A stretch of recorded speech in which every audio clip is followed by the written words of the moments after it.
vai ser uma troca, uma partilha de experiências, de vivências, de ideias, quer que seja uma conversa.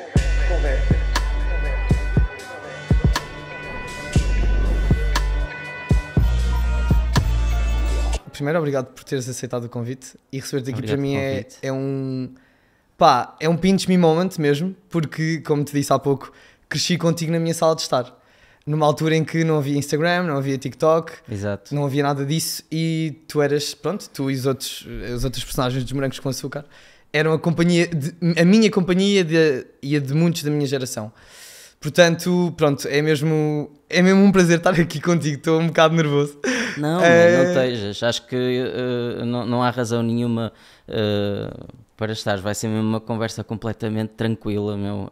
Acho que já percebeste que falo-se com a maior das simplicidades, meu, por isso acho que fico feliz de sentir e ver isso.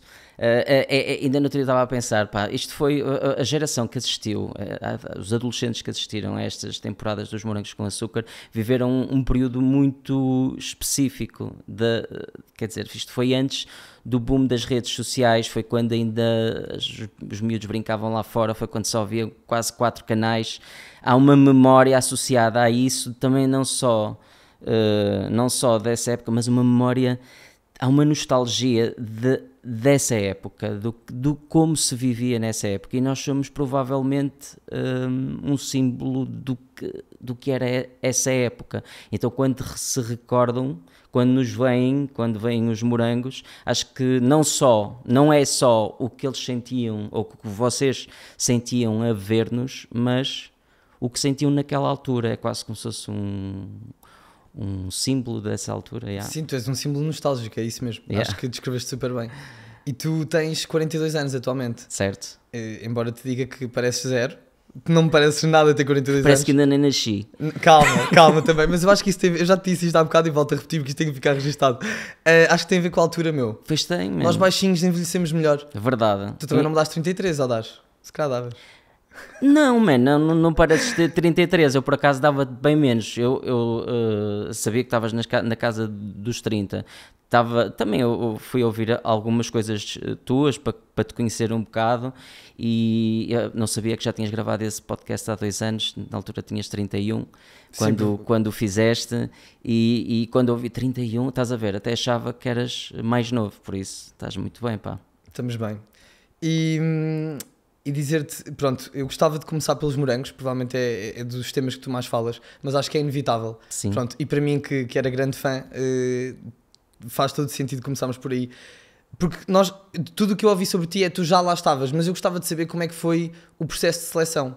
E pergunto isto porque, de muitas histórias que eu ouvi, de vários atores que depois chegaram a fazer Morangos, não havia bem um casting para atores, era mais o facto de seres uma cara bonita. E tu falas também noutras entrevistas... Eu fui por ser uma cara bonita. não é que seja... Não, calma, malta, pronto. Isto...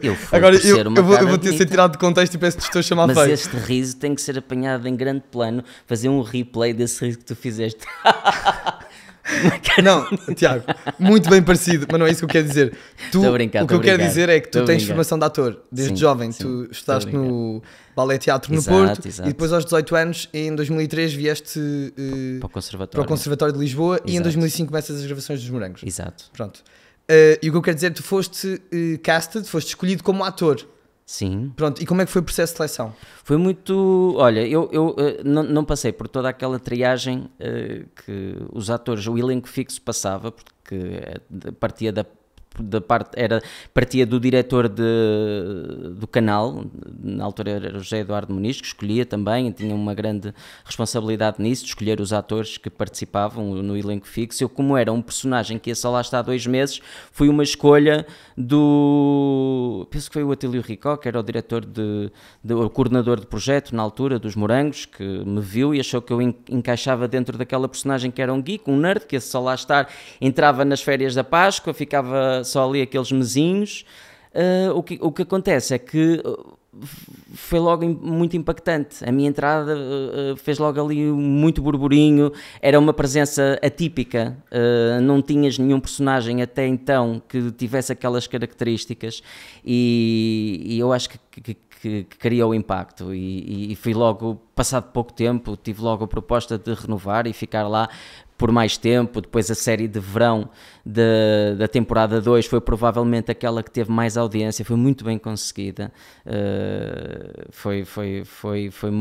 tivemos audiências incríveis, porque tínhamos histórias muito engraçadas, foi muito divertido, e até que surge mesmo como, acaba por surgir como protagonista, um dos protagonistas da terceira temporada. Portanto, se tu fores a ver no início da minha participação, era muito... A minha participação, eu entrava uma cena aqui, uma cena ali, não era assim tão importante. Depois fui ganhando esse destaque com a rádio e tudo, com um relacionamento e essas coisas, até tinha seguranças e o caraças,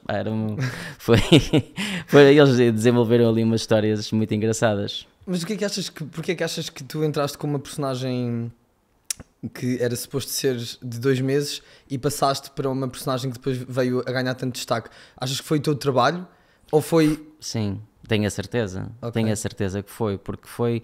Era como eu estava a dizer, sabes que quando eu gravava nas primeiras cenas eu via a cara tipo de incredulidade. Não te vou conseguir usar nesta, pá. Incredulidade. Incredulidade. Incredulidade, não? Incredulidade, diria. Isso. Dos meus colegas, tipo, a verem... que é isto, tipo, que se está a passar aqui? Porque na altura, óbvio que eu não era como a personagem, só como eu era tímido, não é? Cá fora ainda não tinha tanta vontade, então as primeiras cenas, eles estavam na dúvida sobre quão desta nerdice era minha.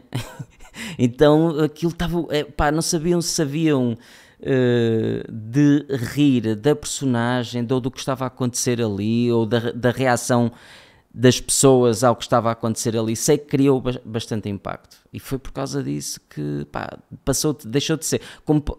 Há um exemplo de uma novela brasileira, que agora não sei qual é especificamente, mas que uma das acho que foi na Avenida Brasil, uma das atrizes que interpretava um papel era uma figurante, fazia de empregada, e teve uma oportunidade uma vez numa cena de dizer, surgiu-lhe espontaneamente uma frase, e ela, ao contracenar com uma das atrizes principais, só aquela frase, ou começou a cantar, e teve muita piada aquilo, e o público foi conquistado por aquilo e começaram-lhe a dar mais texto.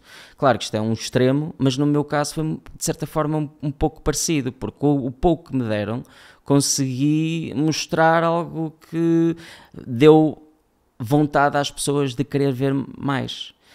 Daí ter passado para... Porque a personagem não foi desenhada assim. A personagem era aquilo que estava escrito no início. Claro que depois os argumentistas a verem a minha interpretação começaram a adaptar aquilo que escreviam. Exato. Consoante a minha interpretação, mas no início não era...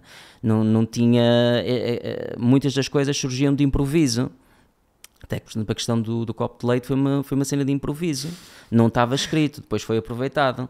Portanto, sim, tenho a certeza que se deveu também ao meu trabalho, e é isso. Eu, quando entrei, tinha já 6 anos de formação como ator. Já havia aqui uma preparação que se calhar a maior parte das pessoas... Já estavas quase a terminar o curso? Já tinha terminado. Eu entrei em 2001.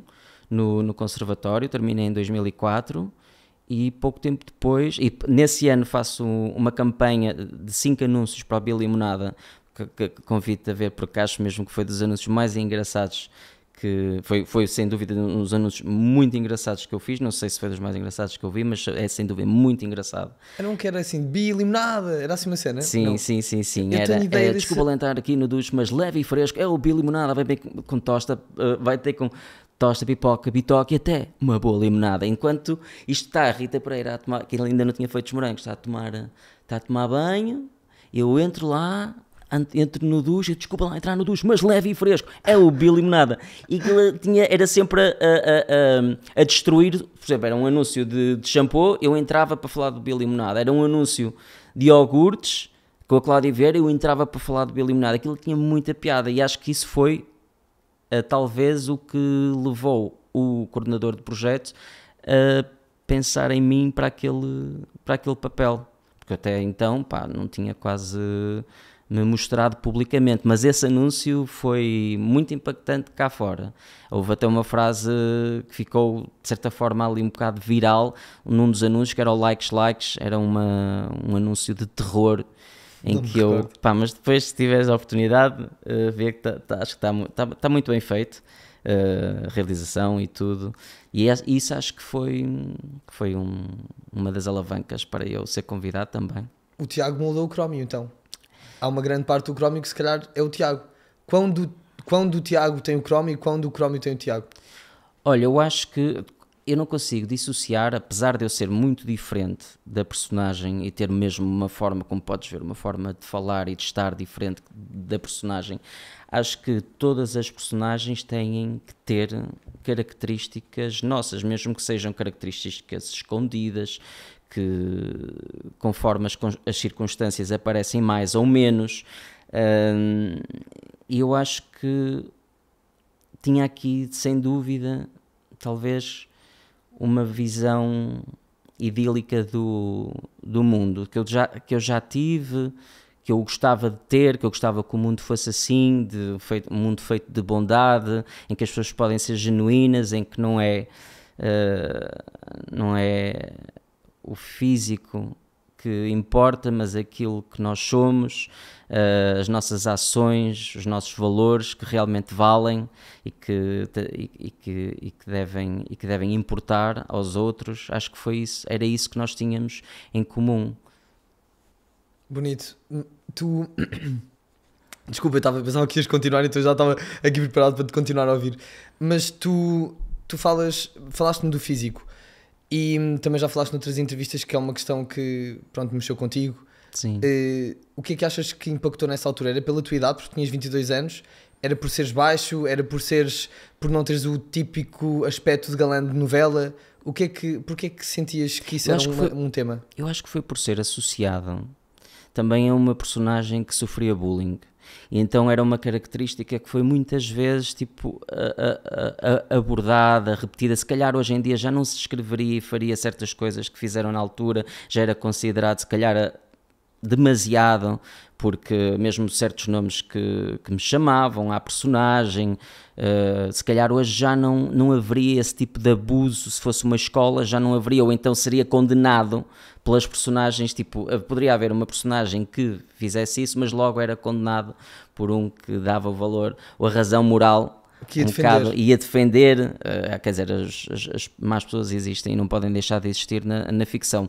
Pode haver aqui sempre um contrabalanço de alguém que vem trazer a razão, e na altura não, havia muitas vezes um enxovalhar daquilo que era aquele personagem. Portanto, acho que isso ajudou muito que essa característica física fosse abordada e destacada pelo lado negativo, esmiuçada pelo lado negativo, o que se calhar há atores que não são assim, não temos se calhar tanta diferença de altura, podemos até ter uma altura muito parecida, mas como sempre interpretaram papéis que não era destacada essa característica de uma forma negativa, não associam isso, estás a perceber? E acho que foi por aí. Tu tiveste noção, há pouco estavas a dizer que fizeste uma personagem muito, muito marcante, que foi. Tu tiveste noção no decorrer ou tiveste noção um pouco mais tarde? Assim, começaram a sair os primeiros episódios em que eu entrava, comecei logo a perceber o impacto que tinha, porque era uma série muito vista.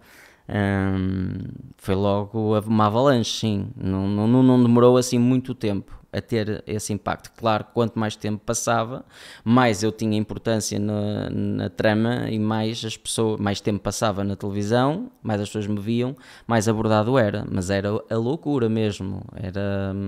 Tu vês isso hoje em dia em nichos, não é? Com os influencers, com as pessoas que de certa forma que a realidade hoje em dia é um bocado diferente, porque tu tens um grupo de pessoas que é completamente fanática por certos influencers ou bandas ou artistas, e depois o pai não faz a mínima ideia quem é, o vizinho nunca ouviu falar, e na altura era um bocado global.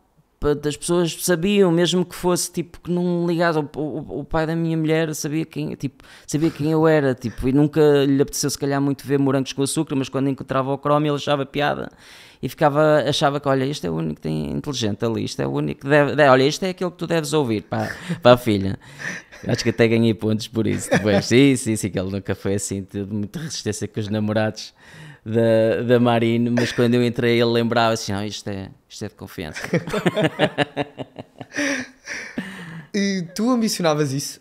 Antes quando te candidataste para ir a casting dos morangos, tu ambicionavas essa fama, essa loucura, esse fanatismo? É sim, eu acho que todos nós lutamos um bocadinho com esse dilema, porque o que eu sempre ambicionei foi com o reconhecimento, não com o conhecimento.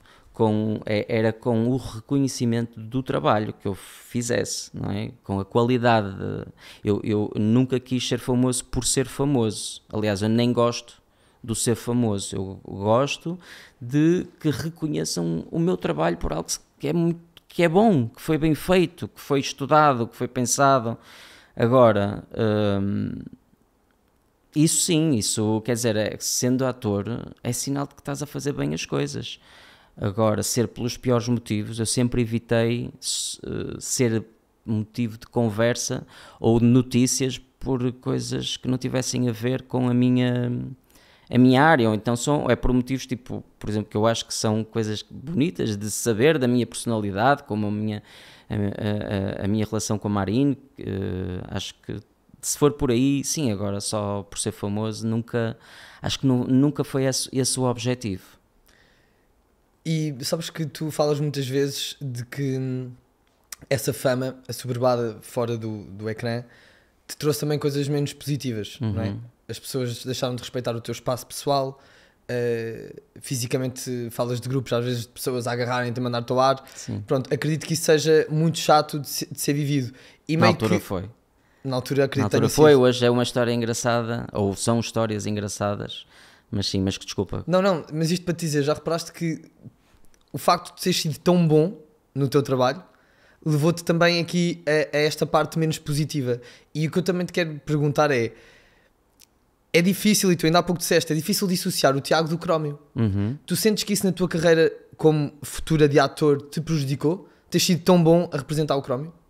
Sim, sem dúvida, porque como eu tinha já quando eu fiz o Chromio, portanto tinha 22 anos, eu tinha começado com 15, já tinha feito outras coisas para além do Chromio em registros completamente diferentes. Eu sei perfeitamente, e depois de também ter feito o Chromio, sei perfeitamente o alcance que eu tenho para, ou a capacidade que eu tenho para interpretar outros tipos de personagens, desde a comédia ao drama, ao terror, sei lá, a vilões. Tenho essa capacidade, e o que acontece é que não é o público que é e que deve ser responsabilizado por me ver como o Chromio, porque o público vê aquilo que lhes dão para ver. É quem está à frente que deve ter de projetos, que deve ter a capacidade, porque há que ter essa inteligência de perceber, ok, isto é um ator. Agora, quando que faz vários papéis, quando as pessoas que estão à frente dos projetos têm essa dificuldade em dissociar e não são capazes de entender uma coisa que para mim é básica, com quem está no meio, eu não percebo nada de medicina, eu vou confiar, eu confio no que o médico me diz, as pessoas confiam naquilo que as pessoas escolhem pôr na televisão e no teatro. São essas pessoas que têm que ter a capacidade de, não, ele é ator, ele consegue fazer outras coisas, toma aí uma oportunidade para fazer, e há essas pessoas, e eu já tive essas oportunidades, e sempre que as tive, consegui fazer. Agora, o Chromio foi sem dúvida o trabalho mais mediático, torna-se difícil, porque os outros que eu fiz nunca, e é difícil vir a ter qualquer coisa que nós façamos agora, até mesmo uma série como o Rabo de Peixe, que é talvez agora a mais mediática, não vai chegar a tanta gente como chegou os morangos, não é? Portanto, não estou sem dúvida colado, mas acho que eu acredito mesmo, se não for, não é, mas é uma questão de tempo, porque eu primeiro não faço disso o meu objetivo, já me deixei disso, de lutar contra, é muito forte. Eu agora a minha luta é ser feliz, ter paz, e acho que isso também desencadeia uma série de coisas, traz-me uma tranquilidade que depois permite que outras coisas aconteçam. Mas acredito mesmo que vá acontecer. Eu conheço histórias de atores que desbloquearam a vida deles com 50 anos. Por isso, nunca é tarde Não para... só de atores. Só atores, tanta gente. Por isso estamos sempre a tempo de ter reviravoltas na nossa vida. Eu acredito que tenho. E depois eu não durmo à sombra da bananeira, eu crio os meus projetos, e isso também permite que as coisas vão acontecer. É interessante que estás a ver. As pessoas dizem assim, lembra-se do Chrome, mas eu nunca deixei de ser ator. E só quando eu estive nos Estados Unidos é que eu trabalhei como empregado de mesa para conseguir pagar as minhas contas, porque era realmente impossível só trabalhar como ator. Mas em Portugal eu trabalhei sempre como ator. Portanto, os outros projetos que eu tive foram sempre ligados à área do entretenimento. Nunca precisei de sair, portanto, no fundo, acho que me saí muito bem, apesar de todo o preconceito que existe. Tu, com essa idade, 22, 23, eu acho que tu és uma pessoa com os pés no chão, não é? Mas tu Sim, estou mais próximo. Eu estou a falar com o Tiago. Tenho o centro de gravidade mais baixo. Tu aproveitas sempre a fazer o gancho fazes bem. Mas eu estou a falar com o Tiago de 42 anos, não é? Eu gostava de... Não sei se vais conseguir ter essa capacidade, mas eu se falasse com o Tiago de 22, 23, não é? Que está a passar por todo aquele hype, como é que um jovem lida com isso? Porque tu de repente tens... Portugal aos teus pés, é que é mesmo assim. Eu acho que qualquer ator dos Morangos na altura tinha Portugal aos seus pés. Eras reconhecido em qualquer lado, provavelmente as portas abriam-se assim. E como é que foi lidar com isso, com essa fama, com essa facilidade? Porque, e desculpa alongar-me tanto, mas fazendo o paralelismo com muitos dos influencers que hoje em dia vemos, e que eu assisto às vezes de perto, é um mundo de muita facilidade. E eu acho que na altura ainda seria em esteroides para a malta dos Morangos. Como é que tu lidas com o teu ego? Que impacto é que isso tem na tua saúde mental? Sem dúvida que afeta, não é? Afeta, e no meu caso afetou muito porque eu tinha esta abordagem atípica, eu não era propriamente aquele que chegava e havia sempre duas reações. Era uma de pessoas que gostavam mesmo de me ver e valorizavam o meu trabalho, e outras que achavam que eu era a personagem. Então, e isso criava-me muita apreensão. Portanto, eu nunca usufruí dessa condição de portas abrirem e eu estar ali como se fosse o maior, porque eu tinha sempre um olho aberto para perceber se ia de repente aparecer, porque era normal aparecer alguém que me tirava ali da minha zona de conforto. Era muito fácil tirar-me da minha zona de conforto. Ia ter ganho até defesas em relação a isso, porque sabia que a qualquer momento podia estar assim mais exposto. Mas desculpa, lembra-me só... Não, estava-te a dizer como é que impacto, como é que lidaste com isso? Ou seja, Sim. Mas estás-me a dizer que não sentiste tanto aquilo que eu descrevi? Não, eu senti esse impacto, sim. Mas e que impacto é que isso teve na tua saúde mental? Mas também acho que estás aqui a abrir uma porta quase para um abuso da tua integridade física em alguns momentos, não sei se... Sim. Que impacto é que isso teve no Tiago?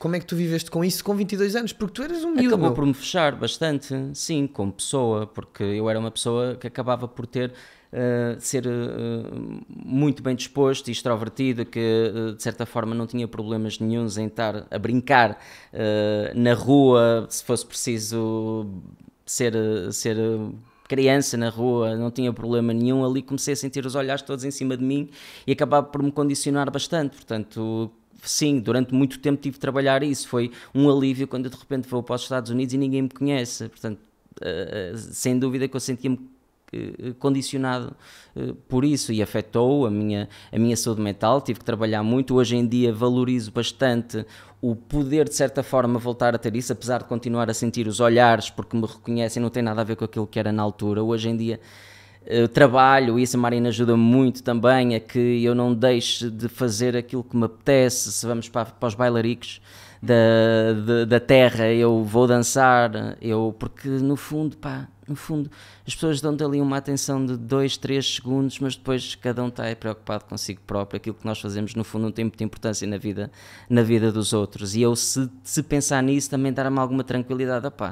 Qual é o mal, meu? Mesmo que se riam, qual é o mal, meu? Daqui a 5 minutos já não se lembram do que já estão a falar de outra coisa. Tu vais para Nova Iorque em que ano? Em 2008. Ou seja, 3 anos pós Morangos. Certo. Tu, nesses 3 anos entre o término das gravações e o ires para Nova Iorque, o que é que tu tiveste a fazer? Então, acho que fizeste uma novela? Fiz uma novela, depois tive um projeto musical que foi uma aventura incrível.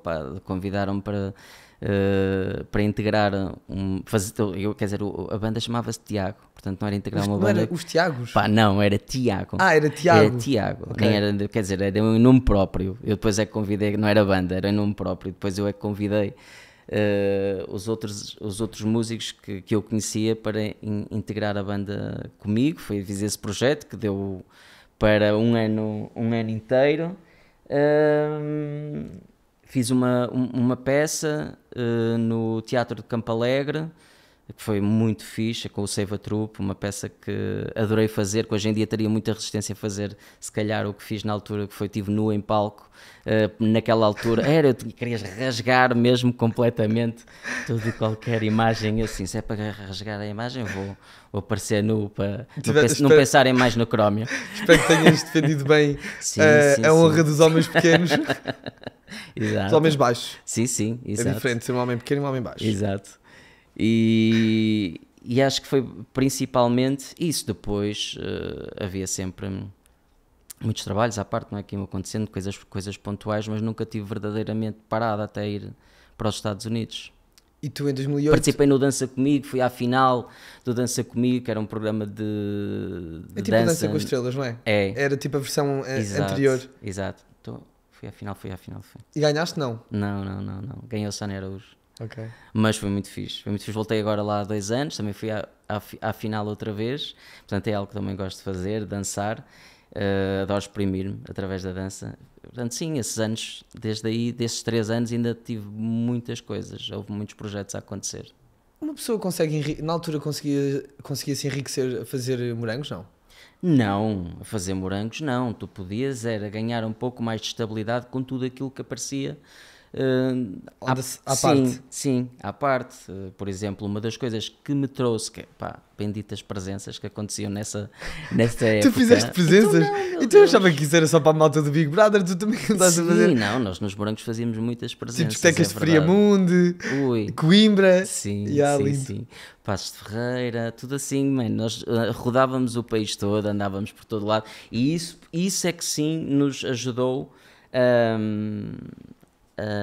a ter mais alguma estabilidade financeira, porque aquilo que nós ganhávamos nos morangos, então quando começámos, era uma coisa muito, muito reduzida, não era assim nada de especial mesmo.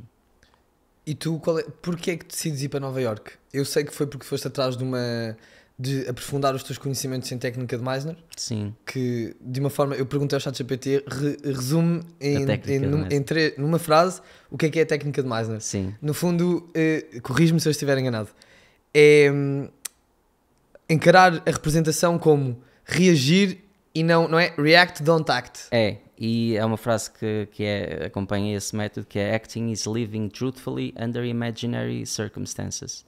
Portanto, contraria um pouco aquela ideologia do método, que vais buscar as tuas próprias emoções e a tua própria história para sentires a personagem. Portanto, é acreditar que através da imaginação, de te pôres naquele lugar fictício, que consegues reagir. Porque imagina, não precisas ser um psicopata para sentir um psicopata, não precisas que o teu pai tenha morrido para que tu consigas sentir o que é o funeral do teu pai. Conseguiste pôr em situações fictícias com base na tua imaginação e adaptares obviamente as tuas experiências conseguiste de certa forma adaptares aquilo que viveste àquele momento. Tudo é relativo. Tu podes transformar uma coisa que um dia foi, para muita gente, não tem importância nenhuma e para ti pode ser o suficiente para desbloquear uma reação num funeral. Tipo, não é preciso mesmo tu agora teres que pensar. A tristeza até muitas vezes vem das coisas menos óbvias. Mas o que é que te leva a arrancar para lá, para os Estados Unidos? Leva-me uma série de acontecimentos Então eu fiz a novela e eu percebi, eu não fiquei contente tipo, com aquilo que tínhamos feito e com a minha prestação, e senti que poderia ainda continuar a crescer mais como ator, e eu não me via, se ficasse aqui a continuar a trabalhar em novelas, eu tinha medo de que caísse no vício da representação. Existe às vezes um certo vício na forma como represento, porque entras ali numa máquina e as coisas deixam de ser orgânicas e só estás a falar já de uma certa maneira, porque entras ali um bocado naquele estilo de representação, e eu não queria isso. Para mim a representação é algo muito sagrado, que acho que tem que ser mesmo respeitado e vivido com a maior das verdades. E quando eu estou a passar por esse período de questionamento, faço um workshop de Meisner em que eu senti que poderia mesmo ser aquele o caminho, e arrisquei tudo, peguei em todas as minhas poupanças, mandei-me para os Estados Unidos. Na altura, foi em 2008, foi na grande crise de 2008, ainda há pouco estive a ver um filme que é A Queda de Wall Street, que eu não fazia a mínima ideia do que estava a acontecer quando eu fui para lá, porque foi o pior ano para se ir para os Estados Unidos, estava tudo a colapsar. Eu poderia ter tido um apoio anual, e consegui o apoio, mas foi pontual. Mas se tudo não tivesse corrido bem, se não tivesse havido a crise que houve, eu poderia ter tido um apoio anual que me teria ajudado a ter muito mais conforto, porque eu tive que pôr, o meu dinheiro voou, tipo em 2 anos fiquei sem o dinheiro que eu tinha poupado. E tu ficaste lá quanto tempo? Foram 6 anos? 6. Quanto tempo é que foi o curso? 2. E era obrigatório ser um full-time course, portanto eu tinha mesmo, e era muito caro, ainda hoje é, era muito caro, foi um investimento gigante da minha parte, e voltaria a fazê-lo, porque aquilo que eu ganhei, as ferramentas que conquistei, hoje continuo a usá-las, e não só isso, como toda a experiência humana que eu vivi durante aqueles 6 anos, ajudaram-me sem dúvida a valorizar o que eu tenho hoje, e a valorizar muito mais a minha vida pessoal do que a vida profissional. Engraçado, tu dizes isso muitas vezes, e eu quando ouvi isso, eu estava a preparar-me aqui para o episódio e ouço-te a dizer isso, e eu pensei, uau, tipo, que para mim ainda é um bocado distante, ou seja, porque tu comentaste, se sentir que vou trabalhar com um grupo de pessoas que sinto que à partida já sei que não me vão fazer bem, eu prefiro não aceitar o trabalho. Sim. E eu acho que me sinto um bocado preso em produzir, conquistar, sabes? E aquilo meio que me desconcertou ouvir isso. Não porque eu não concorde, mas meio porque admiro e respeito, só que estou longe de me sentir nesse sítio, sabes? Eu acho que tu tens que passar pelas coisas para elas te fazerem sentido. Agora, provavelmente vai haver alturas em que tu vais ouvir as minhas palavras e se calhar ou de outra pessoa que tenha a mesma forma de pensar, e te vai dar um clique, tu assim, ou não te vais lembrar de onde é que isto vem, mas vais pensar realmente, vai-te fazer. Eu também dei tudo, eu sacrifiquei a minha vida pessoal para ir para os Estados Unidos, portanto eu sacrifiquei tudo. Por isso, só depois de eu ter sacrificado tudo é que eu percebi que não valia a pena. Portanto, se calhar também vais precisar de passar por isso, e se calhar não vais chegar a esta conclusão, mas aquilo que eu penso, literalmente, eu muitas vezes gosto de pensar, se eu tivesse a oportunidade de refletir, estar mentalmente capaz de refletir e de analisar aquilo que foi a minha vida, quando for o dia da minha morte, e eu saber que é o último dia da minha vida, tiver essa capacidade, aquilo que eu me vou lembrar é dos afetos, sem dúvida, meu. Não me vou lembrar de mais nada, portanto eu tenho que... Porque eu não sei quando é que eu vou morrer. Isto pode acontecer a qualquer momento. Nós achamos que somos eternos e vamos morrer quando somos velhos. Mas eu quero trabalhar isso, quero trabalhar os afetos. É isso que me preenche, é isso que me motiva, é isso que me... tudo o resto faz parte do ego, meu. Eu quero que o trabalho seja uma consequência de algo que me dá prazer. Não porque eu quero alimentar, porque depois, mano, esquecem-te. Num instante. Já não querem saber, meu. É triste, mas é verdade, meu. Só para aí 3 ou 4 pessoas é que realmente se vai importar mesmo com a nossa morte. Depois já estou toda a gente, passado 2 dias, 3 dias, já estão a pensar noutra coisa. E então se nós vivermos a pensar para os outros, porque eu quero conquistar, eu quero fazer, pá, sim, não podemos ficar parados, mas não é pôr tudo nisso e depois esquecer tudo o resto, porque perdemos coisas, entretanto. Bastante interessante. E intenso, ou seja, isso faz-me refletir muito, porque depois é aqui uma dicotomia no sentido em que mas eu tenho prazer a correr atrás, percebes? Pois, e ainda bem, meu. É ao menos isso, que tu tenhas esse prazer, man. Vai, man, faz o que tu queres fazer. Eu acho que uma pessoa tem que passar pela experiência. E tu, nos 4 anos, acabas o curso 2 anos e os 4 anos começas. Eu sei que fizeste lá alguns trabalhos. Fizeste uma peça, eu não sei, tu comentaste Off-Broadway, eu não sei o que é. Tipo, existe o Broadway, Off-Broadway, Off-Broadway, que tem a ver com o número de lugares que cada sala tem. Okay. Mas só o facto, pá, de ter participado numa peça Off-Broadway já foi incrível. Tipo, aparecer no New York Times e não sei o quê, porque de facto é uma percentagem muito pequena daqueles que vão estudar para Nova York e depois conseguem entrar no mercado de trabalho. Portanto, foi algo que não foi fácil e que me deu muito prazer, mas sim, fiz um espetáculo, fiz mais do que um espetáculo, mas Off-Broadway fiz mas fiz vários espetáculos em Brooklyn e não sei o que, não tinha nada a ver com esse circuito. Fiz uma longa-metragem, fiz anúncios a nível nacional. Tu és forte nos anúncios, pá. Pois é, deve ser a minha imagem que transmite logo alguma coisa que é aquilo que é importante para os anúncios, não é? Tipo, tu tens logo uma... Transmites boa vibe, eu vejo um anúncio teu e fico, fixe pá, vou lá. Estás a ver, se calhar é isso. Eu vi agora o teu anúncio recente para, soube há pouco, sim. A nova Media Markt, não é? Que é a Darty. Darty, sim. Muito giro. Sim. Eu vi o anúncio, vi há bocado. Sim, é isso, estás a ver, era aquilo que nós se calhar nós estávamos a falar. Quando eu entrei, eu disse assim, pá, hoje em dia as pessoas que se calhar são os clientes destas, são pessoas adultas, mas já completamente estabelecidas, já têm a sua casa, já são estas pessoas que vão, que são os grandes compradores. Verdade. Hoje em dia, tipo, se calhar vem uma cara que lhes traz um lado nostálgico e um sorriso, isso também acaba por depois funcionar. Pá, tenho que ganhar alguma coisa com o que eu fiz há 20 anos atrás. É verdade, estás a recolher ainda os louros disso. Ainda estou a recolher os louros. Yeah. Mas esses 4 anos, pronto, tu fizeste alguns espetáculos, mas não conseguiste viver a full time da representação, não é? Não. Tu estavas a servir às mesas. Sim. E esses 4 anos foram um período difícil para ti. Comecei a servir às mesas e ainda estava a estudar. A certa altura comecei, porque eu estive lá 6, os primeiros 2 estava a estudar, mas a certa altura tive que começar a faltar.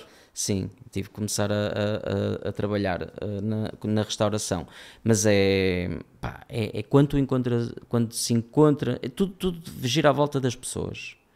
Seja que trabalho for. Quando encontras uma equipa boa, de pessoas boas, tu tens prazer em trabalhar lá, mesmo que seja na restauração. Tu tens prazer porque tens o retorno, tens o afeto, tens o cuidado. Quando de repente tu estás sozinho numa cidade e te tiram isso e vais para outro sítio onde não te dás com ninguém, toda a gente, pá, é bitch contigo. E que de Nova Iorque é que dá-te muito disso. As pessoas que podem ser mesmo dar o seu pior. É muito lixado, meu. Torna-se mesmo insuportável. Tu achas que o American Dream existe? Aquilo que nós compramos. Para o sacrifício que tem que se fazer, eu já não acredito muito no American Dream, meu. Eu vi muita gente a perder-se por causa do American Dream, mas a perder-se mesmo, a deixarem não só de sonhar, como em deixarem de fazer o que gostam, porque aquilo que sacrificaram passou os limites. Vi muita gente mesmo tipo, a perder a sua saúde mental, a sua saúde física e a de repente perderem todo e qualquer brilho porque queriam esse American Dream. O American Dream exige um sacrifício, meu Deus, de tudo. Tens que pôr tudo para trás, porque é uma competição, pá, tu tens, mais do que em qualquer lado, pelo menos na minha área, é uma competição incrível, inacreditável. Mas o que é que achas que era preciso para ter dado certo? Tu precisavas ter criado uma nova personalidade, teres-te corrompido alguns dos teus valores, algum dos teus princípios? Achas que era preciso isso para tu conseguires ter dado certo lá? Pá, sim, muito provavelmente. É um país que vive muito à base das máscaras, daquilo que da forma como tu te apresentas. Não é quem é que tu és, é o que é que tu fazes e o que é que tu tens. E se tu mostras o que tu fazes e o que tu tens e impressionas, e muitas vezes não tens nada nem fazes nada daquilo, as pessoas, uau, fixe, não sei o quê, e vais entrando e vais subindo, e os connects e os contactos com pessoas que não te interessam de lado nenhum, mas é sempre o subir, é capaz, mas eu como não me identifico com isso, porque sabes que eu saí de lá provavelmente no meu melhor momento profissional. Eu tinha acabado de fazer um anúncio para a Xbox a nível nacional e já estava numa agência em Nova York e tive o interesse de uma outra agência maior que era a Bicoastal, que tinha tanto representação em Los Angeles como em Nova York, uma agência top, e eu sabia que aquilo era uma oportunidade incrível. Daí até eu conseguir trabalho regularmente vai uma grande distância. Portanto, eu não arrisquei, porque eu psicologicamente já estava completamente destruído, mas já ao fim daqueles 6 anos, eu nessa fase em que as coisas estavam a acontecer, eu estava mentalmente e espiritualmente destruído. Se eu tivesse sacrificado assim, mais um bocadinho, só mais um bocadinho, pá, se calhar tinha perdido tudo. É um risco, é um grande risco. Mas o que é que correu mal? Porquê é que tu achas que chegaste a esse ponto? O que é que te levou, quais foram os acontecimentos, os fatores que te levaram a chegar a esse ponto de exaustão mental, espiritual, pá, provavelmente física, não sei como é que te sentias na altura? Porque tu não fazes o que amas, não é? Tu estás a maior parte do teu tempo sempre numa condição e a ser obrigado a estar em circunstâncias que são só para a tua sobrevivência. Tipo, o prazer, o desfrutar da vida ocorre muito pouco. Tens muito pouco disso. Pá, quanto menos tu tens disso, mais se vai esgotando a tua capacidade de estares bem. E como isso acontecia tão pouco lá nos Estados Unidos, pá, não dava, porque as pessoas estão na sua vida, meu. Há uma diferença gigante cultural. Eu vivia, depois nesta fase final acabei por ir para um bairro que ficava no norte de Manhattan, que era um bairro muito, muito, muito feio, pá, em que eu me sentia sempre, parecia que estava sempre mal.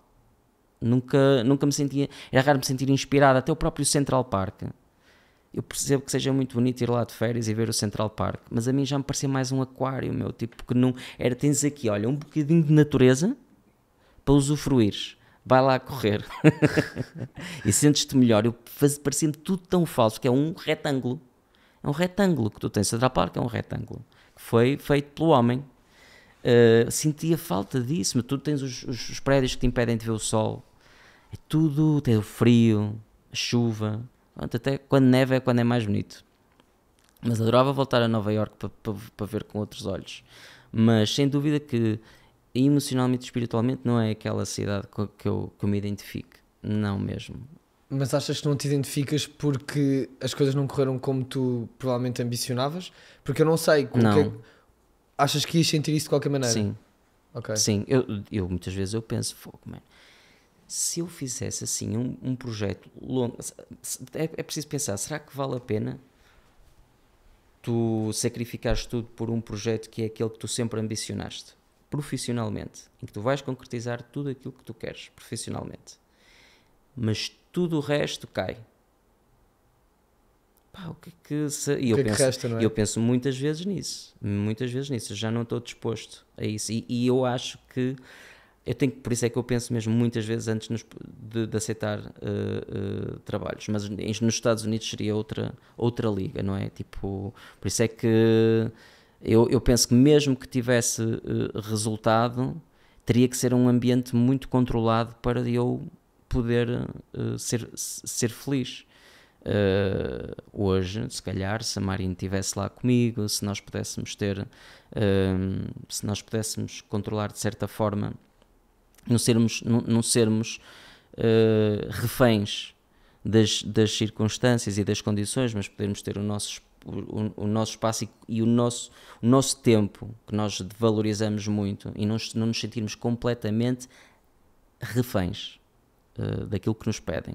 Se calhar era possível, mas acho que é muito difícil isso. Quando tu entras na máquina, chupa-te.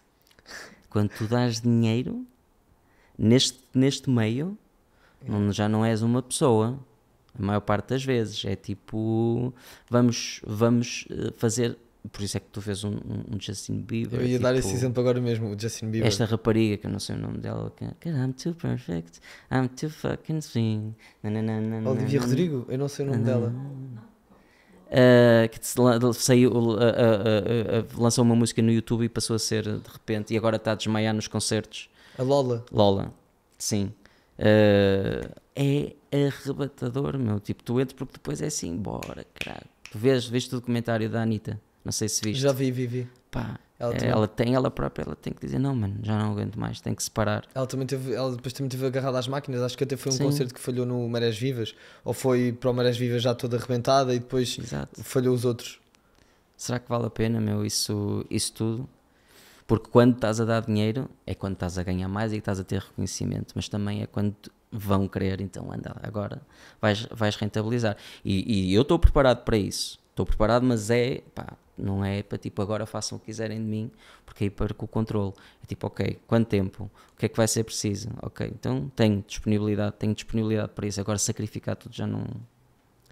Mas hoje em dia não é mais fácil atores nacionais e mesmo até de outros países da Europa chegarem aos Estados Unidos a produções de Hollywood? Sim, muito mais do que na altura.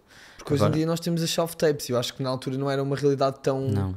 Não era se calhar provavelmente uma realidade de todo, não é? As self-tapes vieram um bocado com o Covid, diria eu, e também com este recurso à nova tecnologia que nós todos temos. Mas não só com as self-tapes, mesmo existe um programa espetacular que é o Passaporte, que abre portas a muitos atores portugueses, onde vêm diretores de casting estrangeiros.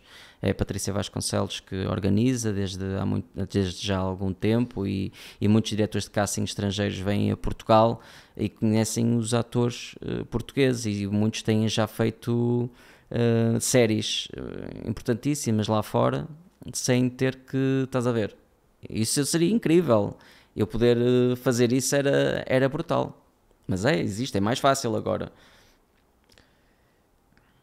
Mas tu quando regressas a Portugal, 6 anos depois, tu vens, tinhas 32 anos, ou seja, foi há 10 anos atrás, e vens arrebatado, com a tua saúde mental, estavas no limite, tanto que tu até comentas que viajaste e deixaste lá tudo o que era teu, todos os teus pertences. Sim. Ou seja, com a mala vazia. Eu não imagino, ok? Não sei o que é...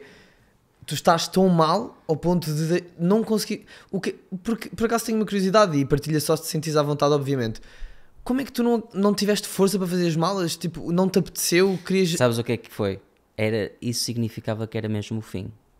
E tipo, depois de tudo o que eu sacrifiquei, eu estar a fazer as malas, levar tudo, significava que eu tinha falhado mesmo. E eu não fui capaz de fazer isso. Foi mais pela simbologia do que aquilo significava. Eu sabia que eu ia ter que voltar aos Estados Unidos para manter o green card, porque era uma coisa que me custou muito a ter, e na altura ainda cheguei a voltar lá, mas a cena da mala foi mesmo mais por aí, foi por perceber que se eu fizesse as malas e levasse tudo, a probabilidade daquilo terminar mesmo era gigante, e eu enfrentar isso foi muito difícil, por isso é que eu não fui capaz de o fazer, não conseguia lidar na altura com essa sensação de falhei. E é aí que tu és diagnosticado com uma depressão profunda. Sim, tipo, nessa altura. Quando eu cheguei, passei mesmo por... Sim, tive uma depressão profunda, e pronto, tive que ser medicado, ter psicoterapia, e demorou cerca de 1 ano e meio, 2 anos a conseguir finalmente ultrapassar. Como é que... É engraçado, porque hoje em dia... sinto cada vez mais, e falo também por mim, acho que os homens perderam, e cada vez se está a perder mais o estigma de falar sobre saúde mental. E é muito comum agora, e digo homens, acho que está generalizado em ambos os géneros, mas a verdade é que os homens sempre tiveram mais, historicamente, mais vergonha de poder admitir que a saúde mental é realmente uma questão. E tu és muito vocal nessa questão da psicoterapia e que fazes terapia, e eu também faço, há cerca de 5 anos, e também mudou a minha vida. Eu nunca fui diagnosticado com uma depressão. Tu ainda fazes terapia hoje em dia? Já não faço, mas é algo que se eu sentir que preciso, e os sinais estão lá, porque já o corpo tem memória. Tens muitas ferramentas. Sim, também. já tenho muitas ferramentas, e a minha vida também, felizmente, hoje sinto-me num lugar muito mais seguro e estável a todos os níveis. Não sinto agora que preciso, mas é sempre uma porta que eu tenho aberta, tipo, não há qualquer dúvida, e que eu encorajo toda a gente a fazê-lo, e que se vê logo imediatamente resultados quando se começa a ter. Vê-se resultados se tu fores disposto a isso, não é? Tu também dizes isso muitas vezes. Se fores disposto a isso. Tu tens mesmo que querer. Por caso Sim, contrário, a terapia faz-te bola.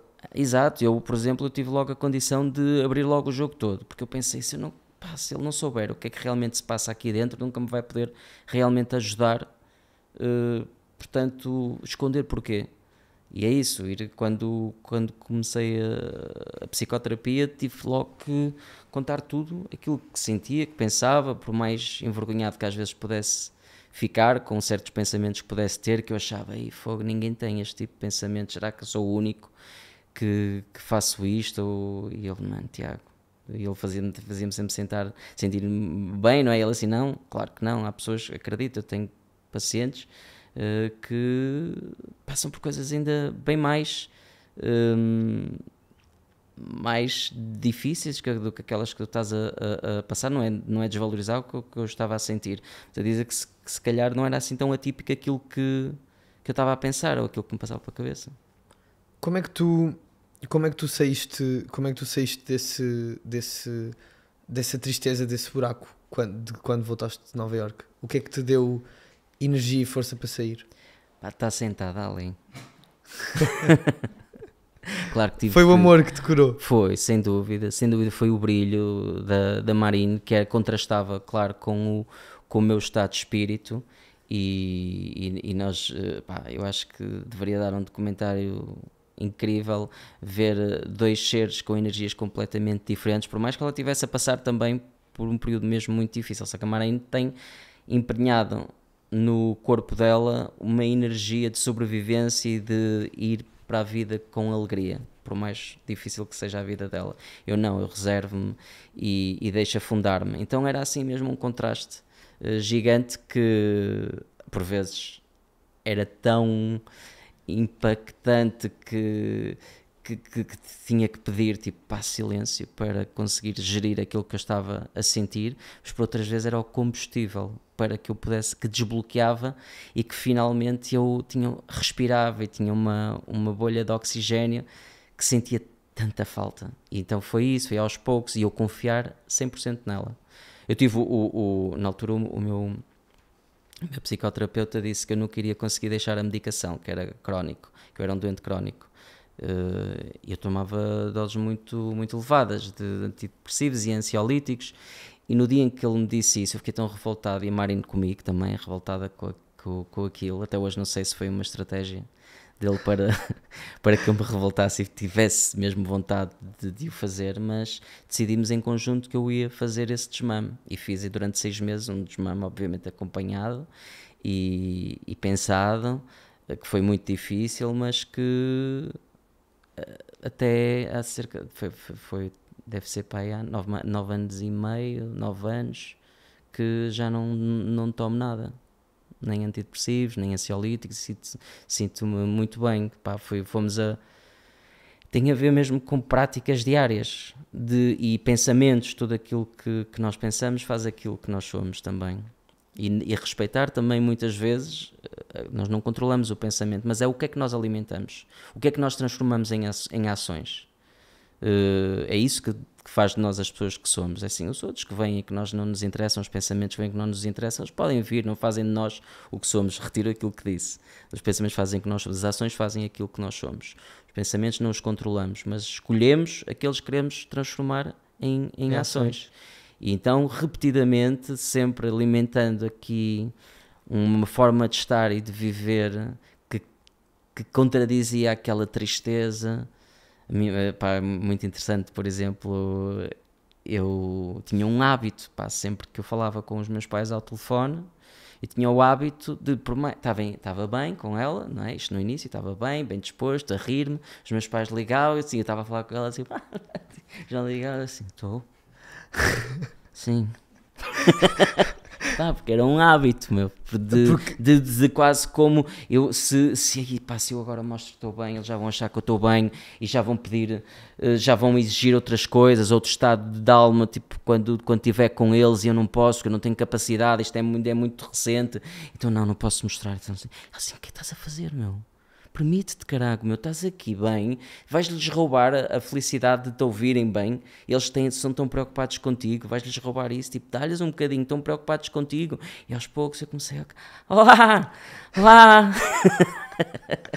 E aos poucos isso foi crescendo, e até que chegou a altura que os meus pais dizem que já não viam aquele Tiago desde que eu tinha 15, 16 anos e ainda vivia lá em casa deles, e estás a ver, pá, foi importantíssimo a nossa relação para eu sair daquilo, mas sem a minha vontade nunca teria acontecido, e ela teria sido embora logo no início, se ela não percebesse que havia, eu vi isso, se ela não percebesse que havia a minha vontade, que eu estava ali dependente dela, tipo, não consigo, ela não ficava, nem tinha capacidade para tal, ela não tinha, na altura estava também, como estava a dizer, estava a passar por um luto, de uma pessoa muito importante para ela, e não tinha essa capacidade. Ela foi a minha vontade de mudar que lhe disse, não, ok, eu fico, eu vou, tudo o que ela menos queria era estar a ajudar uma pessoa, depois dela passar o que passou, estar a ajudar uma pessoa no estado em que eu estava, só que o que a fez ficar foi o brilho que estava lá no fundo do meu olhar, tipo, eu quero sair daqui. A autocomiseração é bué perigosa, não é?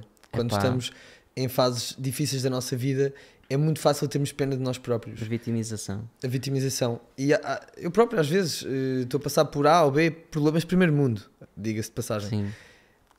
E quando eu começo a perceber que estou com o mínimo de pena de mim mesmo, o meu chip muda. Porque não é isso que eu quero sentir. E não é isso que me vai fazer andar para a frente. E pá, coisas más e merda acontece-nos todos os dias, a vida é isto, são ciclos. Nós temos às vezes alturas de coisas muito boas a acontecer, não é? Tipo repetidas, e tu pensas, ei, era tão bom que fosse assim, só que tu sabes que é uma questão de tempo, pronto, há de vir, a chapada há de vir, ou é daqui a uma semana, daqui a 2 meses, às vezes um bocadinho mais, mas não é, mas também fico contente que tu tenhas, ou seja, que tu, e obrigado por falares tão abertamente sobre isso, porque...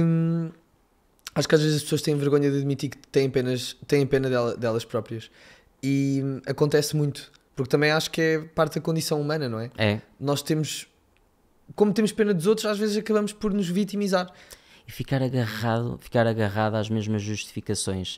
Sabes quando tu dizes assim, fogo, man, isto aconteceu, ou eu estou assim, ou eu sinto-me, e até pode ser verdade.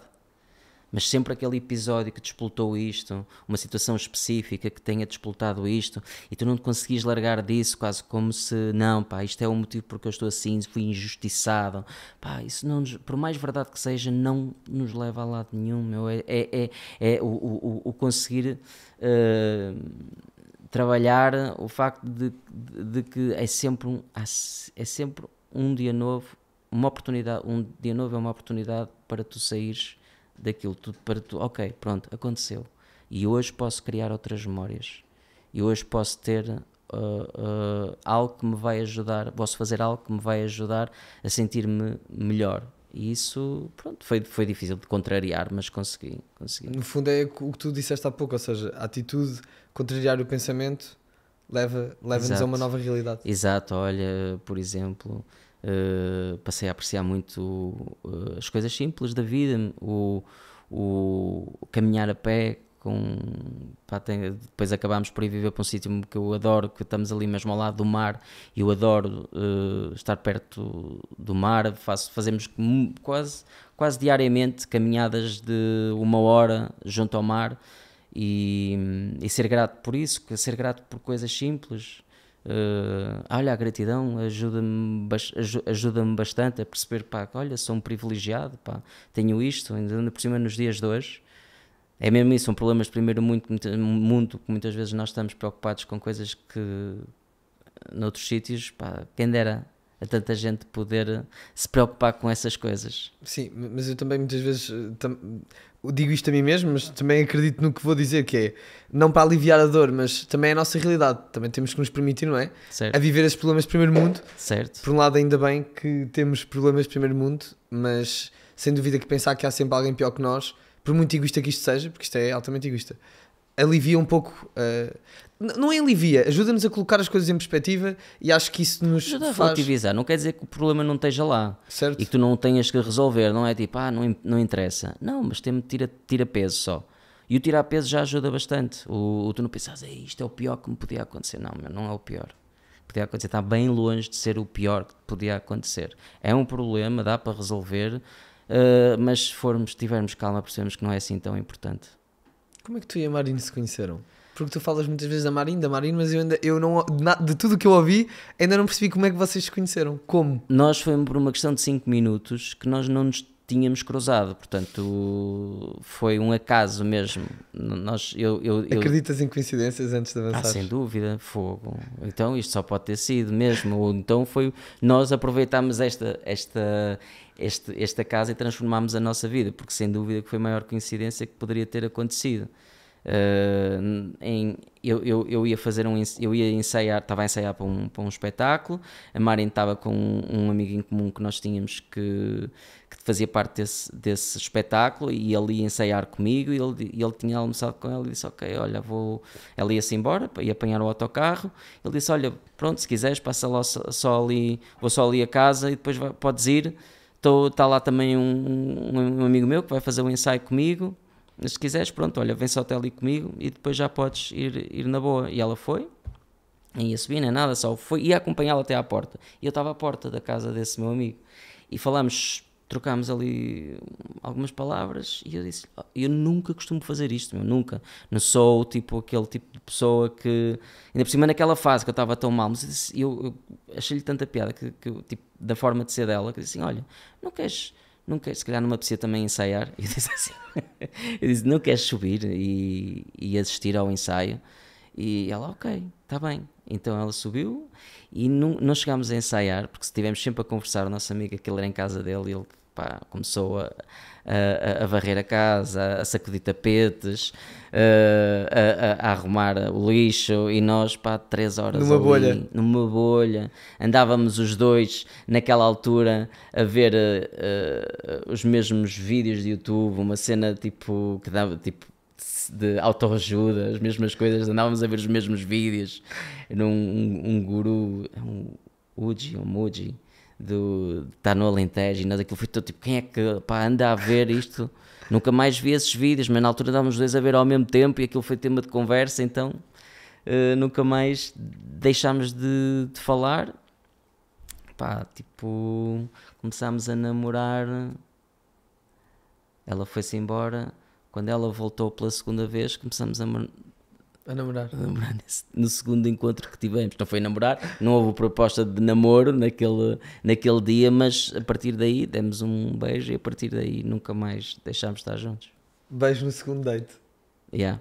Fixe. Yeah. E estão juntos há 10 anos. 10 anos. Casados há 4. Há 4. Top. É bonito porque tu ainda falas dela. Primeiro, ela está aqui, não sei se é para ela estar aqui, mas os teus olhos brilham de uma maneira especial. É bonito. Claro, porque eu tenho noção do quão raro é isto, e do quão importante é para a minha vida e para a nossa vida. Tenho a noção de que a nossa relação é algo em constante crescimento. E isso é algo que, por exemplo, eu admiro muito aquilo que ela puxa de mim. Também é sempre algo em renovação total. Nós estamos a transformar enquanto pessoas com esta relação. E, por exemplo, ainda no outro dia eu estava a ver fotos do início do nosso namoro, pá, emocionei-me assim, já vemos o tempo a fazer, a trazer mudanças no nosso corpo, já vemos os cabelos brancos a aparecer, as rugas. Eu acho isso tão bonito, porque já somos outras pessoas hoje, já não somos aquelas pessoas, e eu acredito que vamos continuar a crescer juntos, e isso é que torna as coisas também mas não só fisicamente, tão bonitas. já não são as mesmas pessoas, Já não somos as mesmas pessoas, nem fisicamente, nem emocionalmente, nem exato. vamos ser daqui a 10 anos. Quando se diz, monogamia, pá, monogamia não é tudo menos uma coisa estática. Tem vida. Nós vamos nos transformando. Somos pessoas diferentes ao longo do tempo, e crescer em conjunto, a intimidade que se ganha é algo, numa relação de 10 anos, quando é vivida assim, com esta entrega, é algo impossível de o ter num ano, em 2 anos. É impossível, por isso torna-se numa coisa mesmo muito, muito especial. Bonito. Parabéns aos dois. O que é que eu te ia dizer a seguir? E tu, em 2023, ou seja, em 2008 vais para os Estados Unidos, ficas lá 6 anos, voltas, em 2023 voltas a fazer morangos. Sim. Voltas a fazer morangos. E eu ainda não percebi bem se tu guardaste com carinho, ou seja, agora percebo que sim, mas tu, quando em 2005 em 2006 paraste as gravações de morangos, na tua cabeça alguma vez imaginaste que poderias voltar a ter a oportunidade de fazer de crómio? Sim, houve essa possibilidade, falou-se disso, de haverem novas temporadas. Na altura, quando surgiu este convite, foi muito interessante o timing em que isto aconteceu, porque, quer dizer, eu andei a lutar com isto durante muito tempo, tipo, não fazia sentido para mim voltar a fazer o crómio, porque eu sentia que tinha ficado muito conectado à personagem, muito rotulado. Então, para que é que eu haveria de voltar a fazer o crómio? E na minha cabeça isso faria sentido se fosse dentro do formato em que as coisas eram feitas antigamente, e tal e qual como eram feitas de antes, com o mesmo tipo, só que o personagem também cresce e a série também cresce, e é feita de uma forma que para mim não tem nada a ver com aquilo que eram as pessoas têm as suas opiniões em relação àquilo que eram as séries antigas e as temporadas antigas e estas novas temporadas, mas para mim como ator tornou-se um desafio mesmo muito interessante. E o que é que o timing foi mesmo muito, também foi muito importante ter acontecido neste timing, porque eu faço este trabalho de ficar em paz com a personagem há muito tempo, e foi uma semana antes de receber o convite que eu senti que tinha ficado mesmo em paz com a personagem, a dizer, pá, faz parte da minha história, meu, não posso negar algo que também que é tão bonito e que trouxe também tantas boas memórias às pessoas que assistiram. Pá, tenho que aceitar, é como é, tipo, não vou guardar ressentimento, faz parte de mim. E uma semana depois recebo o convite e eu fui à reunião e quis perceber mesmo bem como é que era o projeto e de que forma é que tinha sido desenhado, e para mim, percebendo que não tinha nada a ver com aquilo que tinha sido feito no passado, e que a personagem também, e que havia aqui uma oportunidade de também mostrar algo como ator que eu não tinha tido ainda a possibilidade, porque é um registro muito mais próximo daquilo que eu admiro e que quero fazer, é um realismo puro. Tu vês, pelo menos no que toca à minha personagem, sei que havia essa possibilidade, mas antigamente nos outros morangos era tudo um bocado fantasioso, não é? Tu percebias que era um universo à parte. Neste eu senti mesmo da minha parte que isto tinha a possibilidade de interpretar uma personagem, o crómio, e depois trazer este. É muito bonito, tu vês o crescimento do personagem, de repente está adulto. E o que é que aconteceu em todos estes anos para ele se ter transformado nesta pessoa que ele é hoje?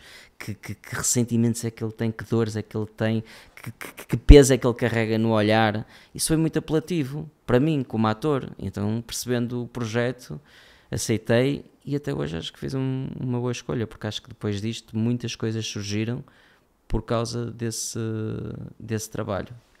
Foi mais importante para a personagem ou para o Tiago fechar este ciclo como é representar o o Walter Matoso outra vez. Porque nós estamos aqui a dizer Crómio porque foi como ele ficou conhecido, mas Sim, ele é o sim, Walter ele era o Matoso. Walter Matoso.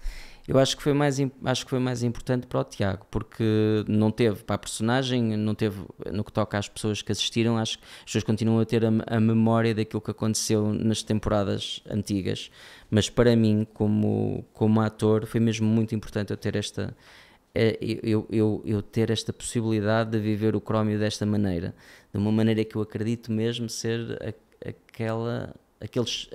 aquele tipo de representação que eu acredito. E de poder ter tido a oportunidade de viver esta personagem de outra forma completamente diferente.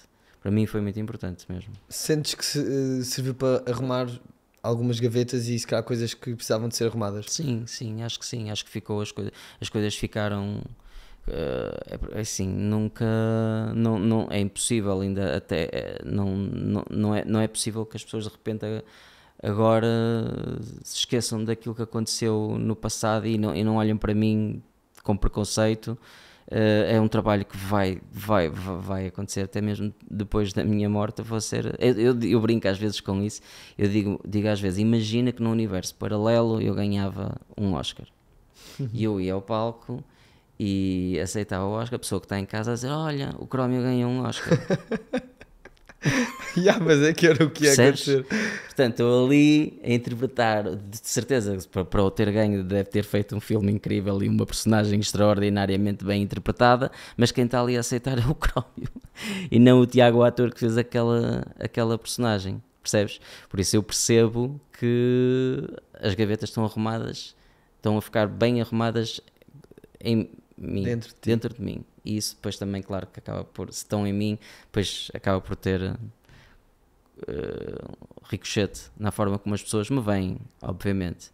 Se bem que estás a ver, hoje eu sinto que as pessoas olham para mim e dizem, quando dizem Crómio, não é o Crómio de antigamente, mas o nome que associam a mim. Uhum. E eu já tenho, apesar de tudo, vários momentos que entram no imaginário de algumas pessoas, ou de muitas pessoas, que já não pertencem aos morangos, onde já me vêm a falar sobre saúde mental, estás a ver, sobre a minha relação, outras personagens que vão vendo, que têm a possibilidade de me ver se forem ao teatro, e no entanto continua a ser o Crómio, mas o Crómio já tem outra conotação, já não é sabes quando tu tens, por exemplo, tu tens o nome Harry Potter? Sofia. Ou Sofia. Tu estás a ouvir aquele nome, o mesmo nome tem conotações diferentes para as pessoas diferentes, que para as diferentes Sofias que tu conheces. Às vezes nem te apercebes, como é que elas hoje se chamam Sofia, são tão diferentes. E o Crómio que eu era antigamente e o Crómio que eu sou hoje, acho que são muito diferentes na cabeça das pessoas. É verdade. Tu estavas a falar e eu estava a tentar desenhar a imagem que eu tinha do Crómio atual. E é engraçado porque na minha cabeça eu não imagino o Totó de óculos, eu não imagino a personagem. E eu fiz esse exercício com a Marta agora ao longo dos últimos dias, que era, mesmo na minha esfera pessoal, quando disse aos meus amigos mais próximos, nem sabes com quem é que vou fazer episódio. E eu, com quem? Eu não dizia o Tiago. Claro. Sabes? Eu tive que fazer um esforço. Ainda há bocado também comentei com o Ruben antes de começarmos a gravar assim, vou ter que fazer um esforço para não lhe chamar Crómio. Sim. E não é porque eu tenho uma imagem de ti do Totó da personagem. É porque, para mim, tu és o Crómio. É engraçado, mas sim, concordo quando eu olho para ti com essa curva toda, o arco da personagem e do ator pessoa feito, entendes? Não penso em ti como o Totó. Eu penso em ti como o Tiago, mas na minha cabeça o teu nome é Crómio. Era isso que eu estava a querer explicar. E eu percebo que isso aconteça na cabeça das pessoas. E é isso. E também chegar a essa conclusão ajudou-me muitas vezes a ter empatia pela pessoa quando me chama de Crómio e de não sentir, amigo, chama-me Tiago, já passaram 20 anos, podemos perceber que já não tem nada a ver, já é mesmo um nome que a pessoa associa a mim, mas que já não tem a mesma conotação que tinha. É como o Zé Milho.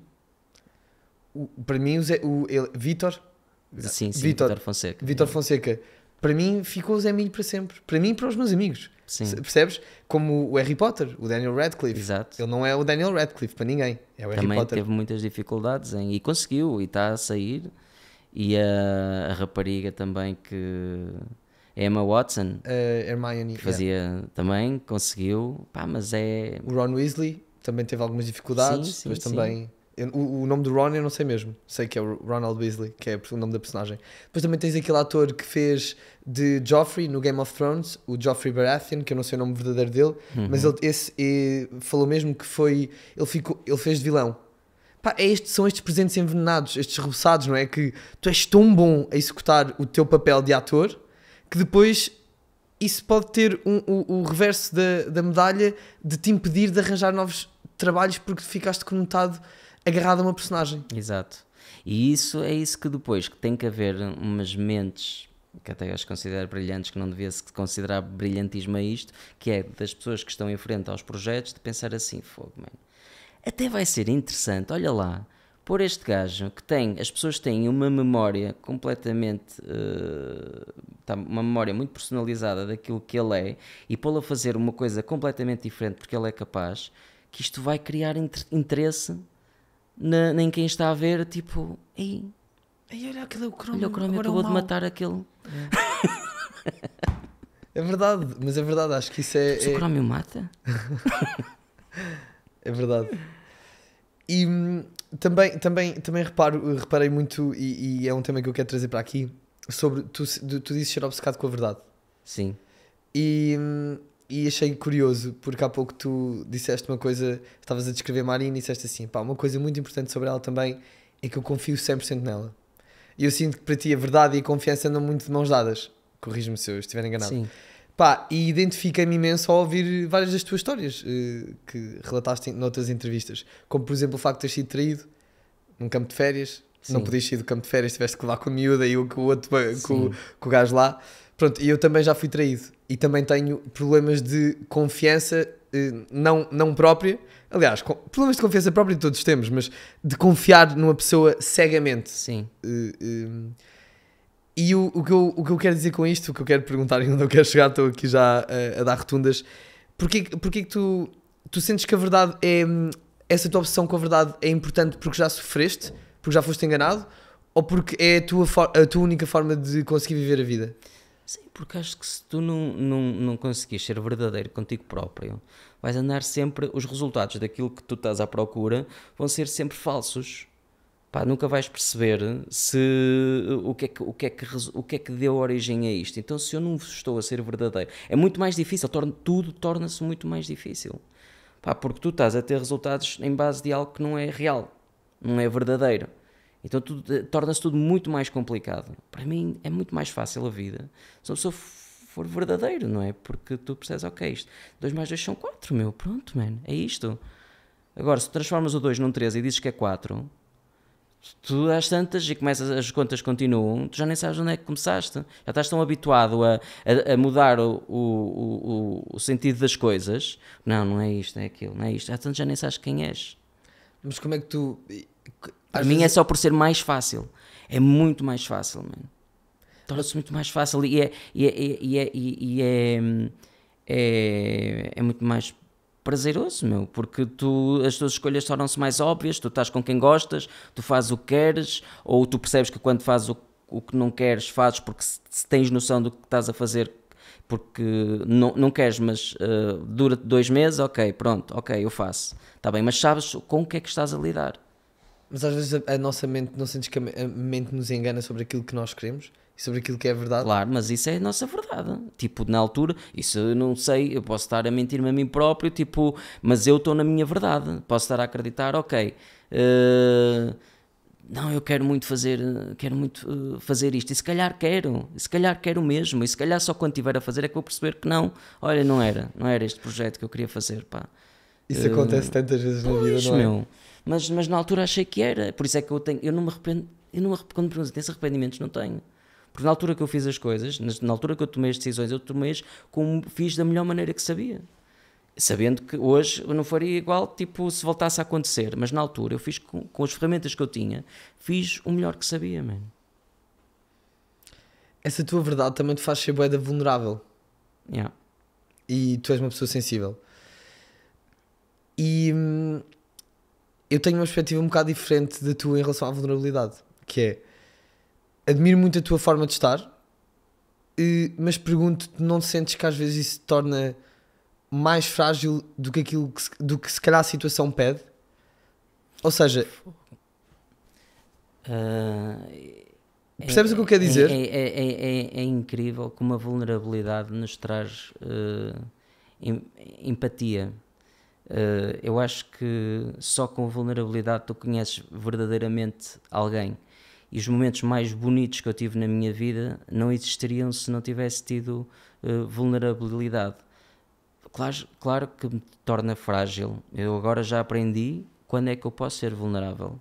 Não sou vulnerável, estou a ser vulnerável. Estive a ouvir-te antes, percebi como é que, tipo, que tentei perceber, apesar de não te conhecer muito bem, que tentei ouvir-te antes para perceber como é que tu eras. Eu não estou aqui a ser vulnerável cegamente.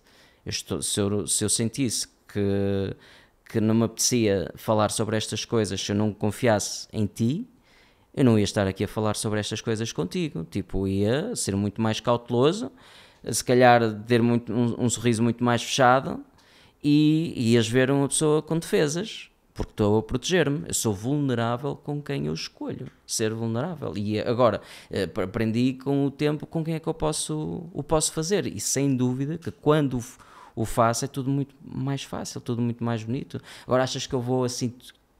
Aliás, a Mari estava-me sempre a dizer sorri, quando eu vou para um grupo grande de pessoas, tipo festas e não sei o quê, pá, eu vou com mil olhos, onde e quando é que eu posso realmente, se houver um espaço para um momento de vulnerabilidade, está bem, mas é muito difícil. Eu não sou um tonto, tipo, a ser vulnerável com qualquer pessoa que me apareça. Já fui. É isso, já fui. Porque a forma como... Não me interpretes mal, não te estou a chamar de tonto nem a achar que tu... Não, mas já fui. Mas é isso, tu, da forma como falaste noutras entrevistas, eu senti isso, que era... Ok, esta é a minha essência e eu vou ser sempre vulnerável. E agora a forma como tu estás a descrevê-lo é uma forma que já me faz muito mais sentido. Faz-me sentido porque é a forma como eu penso. Eu também sou muito vulnerável em circunstâncias que depois de ler a sala... Isso que tu explicaste agora, sim, pronto. Sim. E era nesse sentido.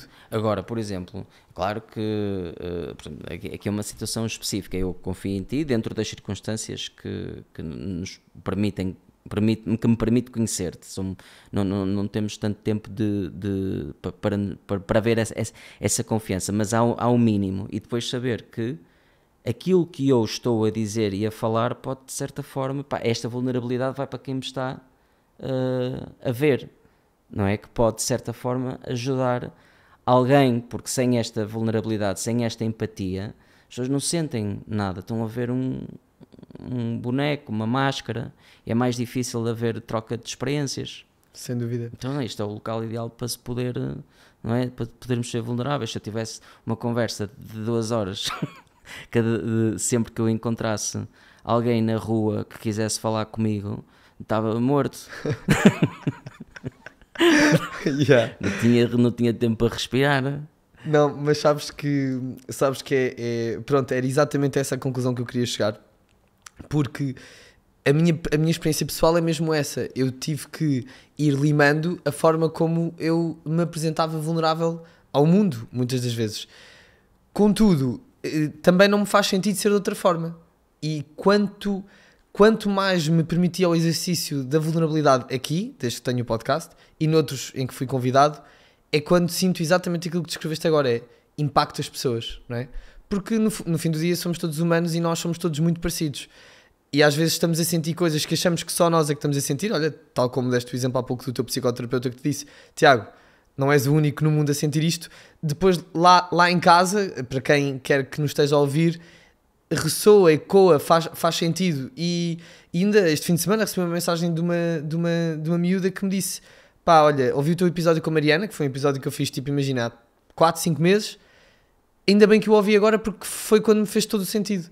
Pronto, e ainda bem que me permito e que me exponho a esse exercício, porque só dessa forma é que o meu trabalho também ganha o significado que eu quero que ele tenha. Sem dúvida, tipo, e agora quando eu estava a ouvir este podcast que tu gravaste... Qual é que ouviste? Vulneravelmente, olha... Tu foste ver o que eu fui convidado? Sim, pois, porque eu quis saber, conhecer mais sobre ti, percebes? Ok. Pronto, tu eras tu o convidado, e aquilo quando tu te vulnerabilizas e falas sobre, estás a ver, muito abertamente sobre a relação com o teu pai, e como as coisas, aquela história da praia e tudo, é uma intimidade muito forte, e se tu não tivesses tido essa capacidade, essa coragem, se calhar pessoas que têm e que se podem identificar com isso não poderiam crescer um bocadinho com essa tua partilha.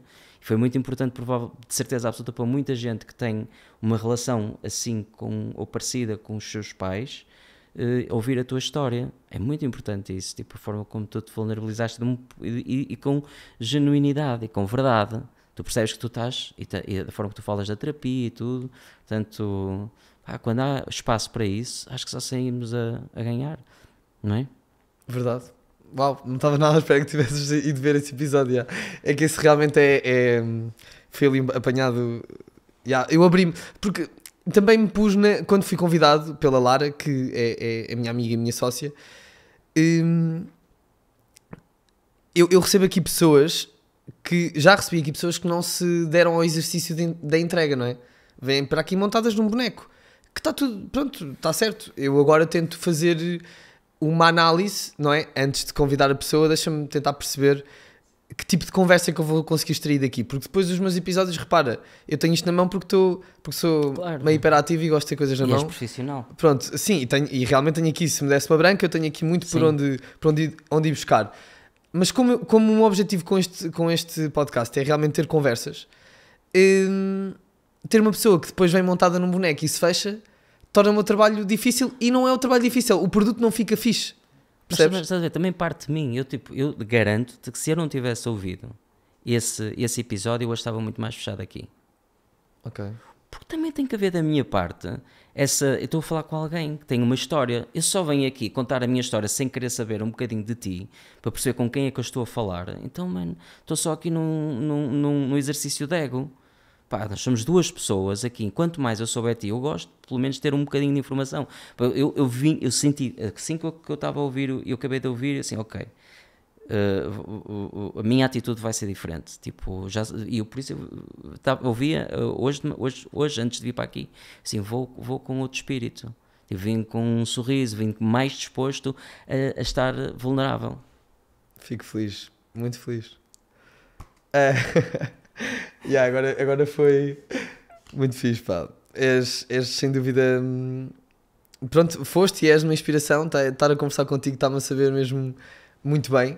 E tu, hoje em dia, qual é tu investes muito em projetos próprios? Tu tiveste duas peças de teatro, desculpa, estão escritas? Sim, ajuda-me. A peça daqui de baixo. E agora, mas essa já acabou, e recentemente lançaste uma agora noutro lugar, que foi com a Marine, escrito pela Marine, sim. Mas que eu também tive a ver, neste momento vocês... Estamos? Sim, vamos, estamos a marcar datas para 2026. Ok. A ideia é termos pelo menos 20 espetáculos marcados para 2026, vamos fazer uma tour pelo país. Acho que ainda não posso falar sobre...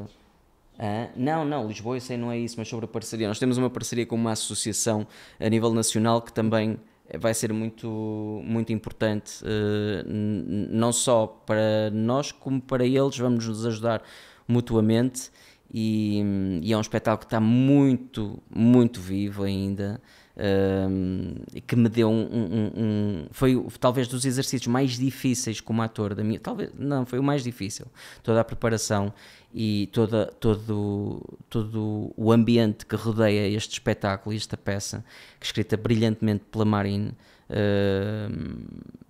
Porquê que foi o exercício mais difícil da tua carreira? Porque a história é sobre um homem que perde a mulher, e não consegue reagir a esta perda, não consegue viver com esta perda, e a única decisão que toma para poder seguir em frente é ir pedir o divórcio à mulher já falecida.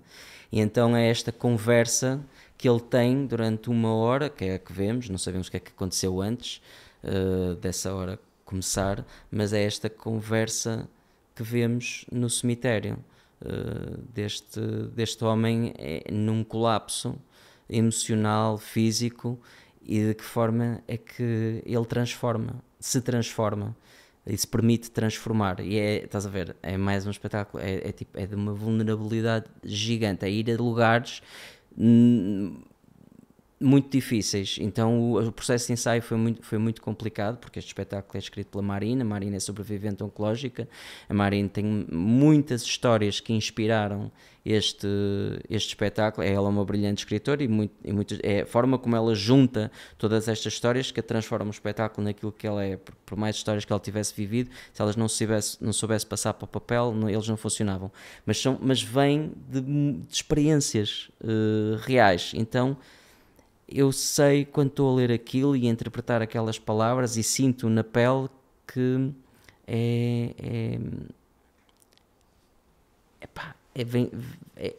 é de uma intensidade tão grande. É provavelmente o momento de desbloqueio daquele ser humano. É um momento de passagem, tipo, para um outro estado. É ou termina aqui, ou vai terminar aqui, ou então arranja-se força para continuar. E a arte é isso, é pegar nos momentos especiais da vida, não é? De cada personagem, e este é provavelmente o momento mais especial da vida deste personagem, e poder vivê-lo, que é algo que são medos que todos nós temos, não é? Perder as pessoas que nós amamos. Como é que se vive a isso? Como é que se sobrevive a isso? E nós temos testemunhado pessoas próximas que passam por isso, devido também ao projeto da Marine, que conhecemos muita gente que passa por isto, e que nós gostamos muito, e estar eu a poder dar vida a esta história e ter pessoas no público que passaram por isto, que eu sei que elas passaram por isto, pela perda dos cônjuges, das pessoas que amavam, e eu saber que eu tenho que respeitar, tenho que saber honrar aquilo que está aqui escrito, para não para quem me está a ver não pensar, pá, não tem nada a ver com isso. Estás a tropar tudo aquilo que não soubesses, e as pessoas virem-me abraçar no fim, a chorar convulsivamente por ter sido uma purga.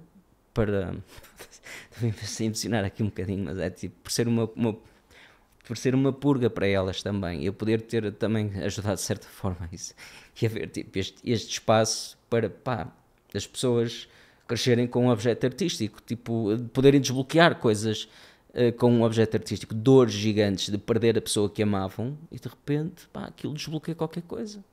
Foi muito difícil mesmo. E vocês voltam para eu fiquei sem palavras. Voltam agora em 2026. Só voltam em 2026. Agora voltamos em 2026. Vamos estar em Lisboa em fevereiro, na semana de... ainda os dias certos depois eu vou dizer, mas é para as pessoas na semana saber. de... acho que é 13, 14, 15, 16, 17, no Centro de Artes de Lisboa, e vamos ter... Vamos falar disso. E vamos... Nós também vamos ter datas em 2025, as pessoas atentem às nossas redes. Também tens que dizer que vamos já estar em 2025, mas já vai estar em novembro. Pois vou, mas ainda não posso falar dessa, amor. Em 2025. Em breve vou poder anunciar. Em breve vamos poder anunciar. Sim, mas vamos ter datas já em 2025. Pronto, é porque eu quero saber quando é que posso ir ver o espetáculo, é por isso que eu estou a perguntar. Em fevereiro vai ser aqui em Lisboa. Ok. Acho que é 14 de fevereiro. As datas ainda não... E agora vou-te fazer uma pergunta, que eu estava-me aqui a emocionar e eu senti-te a retrair. Yeah. O que é que foi que aconteceu? Eu fiz ver, eu ia emocionar e ele assim, foda-se. Eu estava assim, foda-se. Não, é porque eu já estava quase... Vai-me começar a chorar. Não foi nada. Eu estava a ter... É porque, como é que eu vou lidar com alguém que chora, percebes? As pessoas verdadeiras do teu podcast é o problema do caralho. Não, eu quero... Aliás, já tive pessoas que choraram aqui, mas tu estavas com uma emoção, E eu estava a pensar, uau, para onde é que eu vou agora, não é? Porque eu tenho mais perguntas, mas depois não quero que tu fiques incomodado, porque eu sei, não é? Tu estás a falar e eu sei porque é que... Não sei, porque eu não estou dentro de ti, mas imagino o que é que te leva a emocionar. Eu sei a história da Marine. eu fiz o meu trabalho de casa, eu sei que se calhar essa história é inspirada na vida da Mari, não é? E na vida destas pessoas que nós e na vida conhecemos, destas pessoas são que vocês amigos. conhecem e do projeto que vocês agarraram e estão a trabalhar em casal e era a pergunta que eu te ia fazer, é um monólogo, ou seja, és tu Sou eu sozinho. sozinho no palco. Tu sentires todas essas... Primeiro tu tens que te conectar com todas estas emoções, e agora percebo porque é que tu dizes que é o trabalho mais difícil da tua carreira. A responsabilidade que sentes às costas, não é? Em cima dos teus ombros, de representar bem estas pessoas, e sozinho num palco, em que implica tu saberes, teres uma coreografia de movimentos, de não te esqueceres do texto. Tudo isto deve ser de uma exigência brutal. Sobrevador, é. Pronto, e eu retraí-me porque me emociona ver pessoas a emocionar-se, não é? Eu já estava aqui quase também já de lágrima no olho, porque estás a falar disso com uma emoção muito verdadeira, muito sentida, e fiquei um bocado sem reação, porque acho que Mas achei graça, quer dizer, achei interessante ver isso, pronto, e fiquei curioso. É uma pergunta que eu vou levar para casa e pensar, porque realmente... Porque estávamos a falar disso há bocado, tu disseste, a vulnerabilidade às vezes não te fragiliza. E eu estava-te a ver tu a ficar assim, quando eu comecei a emocionar-me, estou assim a ficar, e pensei nessas palavras que tu tinhas dito há bocado. Se calhar o que está por detrás disto, não é? Cá em baixo é eu não querer estar frágil aqui. O que é uma estupidez, não é? Mas se calhar é isso. Tu chorares e eu emocionar-me aqui também é eu perder o controle. Sabes que eu tive um pai e um avô que não tinham problemas nenhuns em emocionar-se. Sempre claro que retraíam, mas quando choravam era mesmo tipo, vinha de lá de baixo. E sempre senti como o homem que tinha que ter essa janela aberta para mim, para eu ser fisicamente e emocionalmente saudável, porque controlar, nós como homens estamos sempre quase obrigados, ou a sociedade obriga-nos de certa forma, que um homem não chora. É frágil uma pessoa, um homem chorar, e não estou a dizer aquilo que tu estavas a dizer há bocado, atenção, mas muitas pessoas pensam assim, e eu, quer dizer, então como ator nunca posso ter mesmo este tipo de abordagem, porque as minhas emoções são as minhas ferramentas, então elas têm que ser o mais livres possíveis. Se eu me emociono com alguma coisa, não posso controlar, não vou aqui, não, eu quero, deixa-me perceber o que é que eu estou a sentir, de que forma é que isto me impacta, mas pronto, É uma pergunta sem resposta. Há perguntas que não têm resposta, não é? Se calhar daqui a 10 anos voltamos a sentar para conversar e eu vou-te dizer, olha Tiago, aquela pergunta que ficou por responder eu já descobri. É uma boa pergunta para eu levar para a terapia, mas acho que se desmistifica nisso de eu querer ter este sentimento de controle, e como foi completamente inesperado, eu fiquei, caraças, estou a perder mão disto, sabes? Que é uma estupidez, porque eu também não tenho problemas. Eu, se tiver que chorar, choro. E por acaso, em câmara nunca aconteceu, mas se tiver que chorar na minha vida pessoal, choro, não tenho problemas com isso. Sim, ainda bem, mano. Acho que, aliás, o choro é bem libertador muitas vezes. Mesmo. Mas sabes que há vezes que eu quero chorar e não consigo, também depois tem isso. Não sei se isto acontece na tua vida pessoal. Às vezes fico tanto tempo sem chorar, eu só quero, caralho, mano, preciso mesmo de deitar cá para fora. Sinto que tenho uma série de coisas que preciso de purgar e não choro. Fico, mas muito tempo mesmo, meses, com coisas que eu sinto que preciso deitar cá para fora. Então é complicado às vezes. Fisicamente ajuda mesmo muito quando isso acontece. Vêm muitas coisas ao mesmo tempo, às vezes de repente é uma coisa, aquilo que nos faz chorar não tem nada a ver pela razão que nós estamos a chorar, é só o desbloqueador. É verdade. Tipo, mano, estás a chorar por causa disto? A sério? E claro que não é por aquilo. É por uma série de acontecimentos, Exato. mas que é desbloqueado ali às vezes por uma coisa que não tem nada a ver. Exato. E nós estamos ali... Isso acontece-me, sabes quando é que isso me acontece? Olha, acho que a última vez que chorei mesmo assim, tipo com vontade e sem querem para quê, foi numa passagem de ano. Foi nesta passagem de ano... Já não sei se foi nesta, não sei se foi 2024 para 2025 ou 2023 para 2024. Pá, passagens de ano, não sei se te acontece, são momentos de boa reflexão para mim. Sim. Pá, eu meto em cima da mesa bué de coisas, não sei, e eu estava em casa, e o que é o desbloqueador? Pensei nos meus avós, que estão vivos, felizmente os maternos, que são também aqueles com quem tenho uma relação mais próxima. pá, comecei a pensar no meu avô, se o meu avô me falha, isso é este ano que o meu avô morre. E depois percebi que aquilo foi só o desbloqueador para eu ter feito ali uma catarse de montes de coisas que eu tinha, tipo, presas, boas e más. É giro. E bem, é isso, e quando acontece, acho que devemos mesmo, olha... tento... Por exemplo, é algo que me comove sempre quando vejo alguém na rua assim a chorar sozinho. E dá-me sempre vontade de...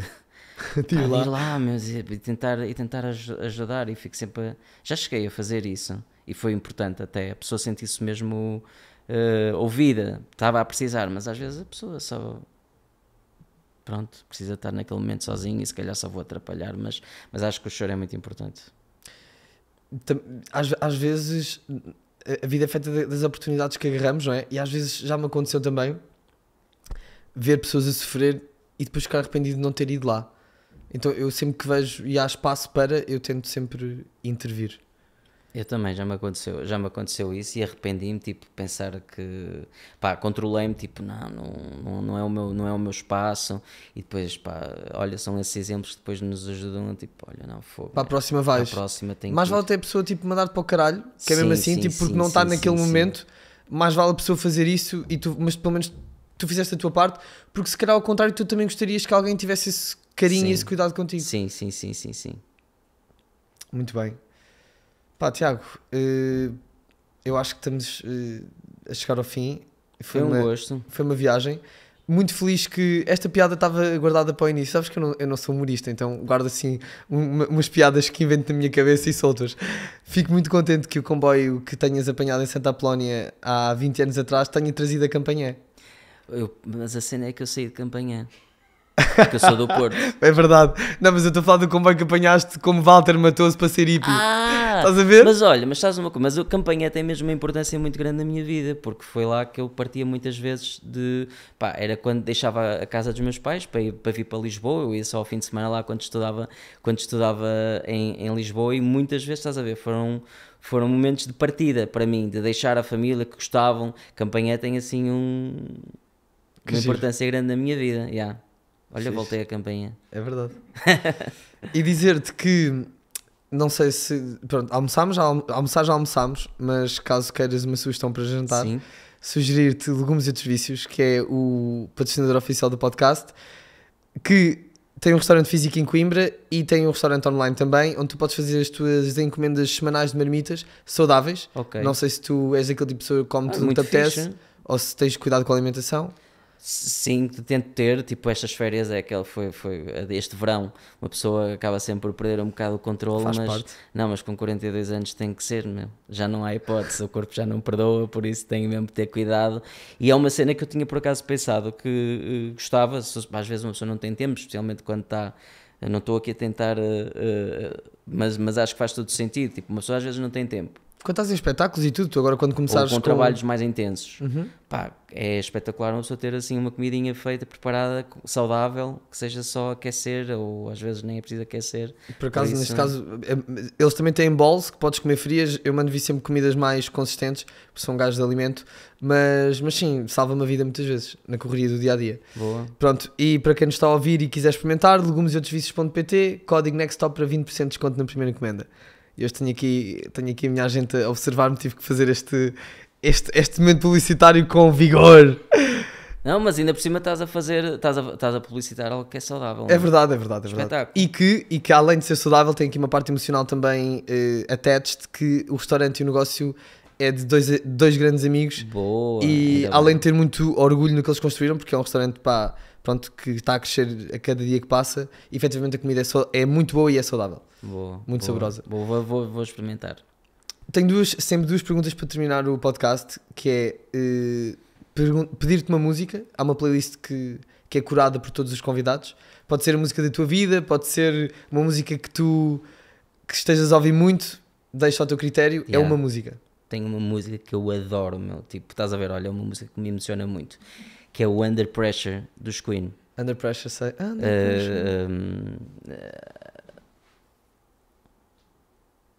não sei se conheces a letra, mas é uma letra muito forte, pá, em que de repente tu chegas estás a ver, chegas a um ponto depois de purga em que diz o amor é tudo o que importa, meu. Chegas ao fim da música, é isso. A mensagem é, apesar de tudo, se nós tivermos amor, tudo corre bem, meu. Tu gostas de estar sob pressão? Sim, funciona bem sobre pressão, pá, é assim, quem é que gosta de estar? Não é que eu queira, mas quando isso acontece é quando de repente as coisas... Não é? Pá, sim, eu sou rápido a gerir a pressão, a agir, a escolher, e pá, ainda mais no meu trabalho, muitas vezes isso acontece, pá, olha, não temos muitos takes muitas vezes para gravar certas cenas e tem que ser feito rapidamente e bem feito, por isso sim, gosto da pressão. E a última pergunta é: qual é que é a tua próxima paragem, a tua next stop? Pronto, já sabemos que vais estar aqui em breve em tour com o teu espetáculo, mas se há outras coisas no forno, se não há... Há uma cena que eu adorava poder falar, que ainda vai acontecer este ano, que é uma cena, um convite muito recente, que eu não posso O Tiago começa, adorava poder falar, parece que de repente já vai, não é? Não posso mesmo, não posso, mas Okay. que me deixou muito feliz, meu. Uma cena incrível. Boa, fico feliz, com muita pena de não poder saber, mas muito feliz de tu estás feliz e disso acontecer. Pronto, Tiago, muito obrigado mesmo, foi um gosto estar aqui a conversar contigo. Obrigado, mano. E nós, espero que tenham gostado deste episódio, de ter conhecido um bocadinho melhor o Crómico que entrava pelas nossas televisões na adolescência, o Tiago. Espero que não leves a mal eu chamar-te Crómico. Não, É com todo o carinho e todo o amor. Malta, já sabem, sigam-me em todo lado. YouTube, Spotify, Apple Podcasts, as minhas redes sociais, Instagram, TikTok. Um gajo anda aí a trabalhar no conteúdo. Beijinhos e até à próxima.